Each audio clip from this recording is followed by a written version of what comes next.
Udah bicara soal Astrid lagi nih ya, jadi 10 tahun bukanlah waktu yang sangat singkat dalam berkarir pastinya nih ya. Dan juga banyak sekali suka dan duka yang dihadapi dalam waktu selama 10 tahun itu. Iya, dan kalau tadi Astrid sudah mengajak kita nih untuk melihat kegiatannya selama di Bandung. Dan kini nih Astrid akan bercerita mengenai perjalanan karirnya di dunia musik yang udah ia jalani selama 10 tahun. Wow, lama ya? Banget. Tak terasa 10 tahun sudah Astrid Sartiasari Basyar alias Astrid menjejakkan kakinya di dunia musik tanah air.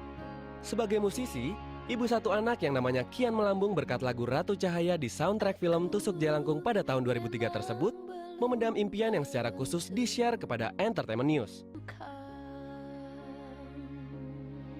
Sempat juga putus asa akhirnya yang kayaknya apa mungkin bukan di sini jalannya atau apa, itu sempat juga ngerasain kayak gitu.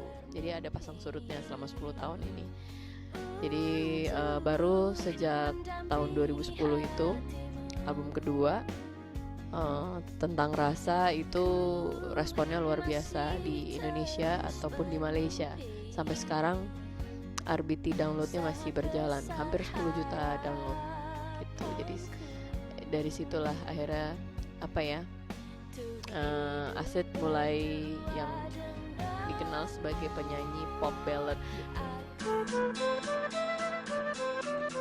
Kalau dibilang puas, ya masih belum puas banget gitu. Tapi sejauh ini sih aku puas dengan pencapaian yang sudah didapat gitu. Karena memang banyak yang justru awalnya cuman ya udahlah kita lempar aja gimana nanti responnya kita nggak tahu, ternyata malah luar biasa responnya. Jadi banyak yang hal yang nggak diduga gitu juga gitu. Jadi aku sangat beruntung sih dan cukup puas.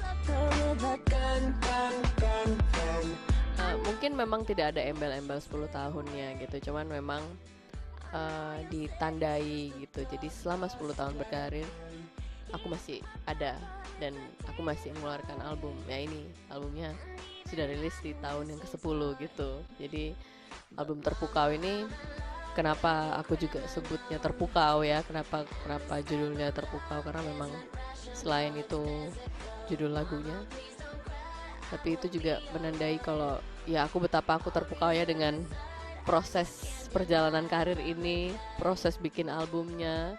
Terus ya sampai bisa jadi seperti sekarang.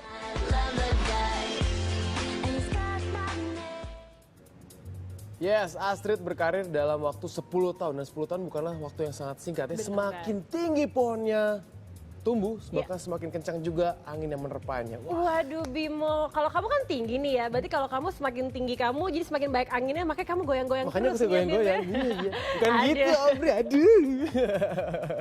Tapi nih kalau ngomongin Astrid sendiri ya, emang dia tuh udah berkarir, jadi emang bukan berkarir ya, dia tuh udah bakatnya itu sudah kelihatan semenjak dia SMA. Karena si Astrid ini nih ya, suka banget sama ikut-ikut festival gitu dan menang-menang terus. Oh jadi selama ikut festival, dia memenangi festival-festival itu, kemudian? Menang, dan sampai akhirnya dia nyanyi di sebuah kafe dan lama gitu kan nyanyinya. Terus dan di situ dia ditawarin nih untuk gimana kalau kita bikin album aja, terjun ke rekaman profesional. aja deh. Dan akhirnya terjun profesional lewat lagu pertamanya tuh Ratu Cahaya untuk soundtrack film, kemudian juga beberapa ngeluarin single-single, semuanya rata-rata menjadi hits ya Aubrey, juga teman-teman tahu karena banget emang kan. karakter banget kan Karakter suaranya banget. ya. Dan jarang banget orang yang memiliki suara dengan khas seperti Astrid ya. Kayak di Indonesia tuh kalau di luar negeri tuh kayak ada Bjorknya gitu ya kan.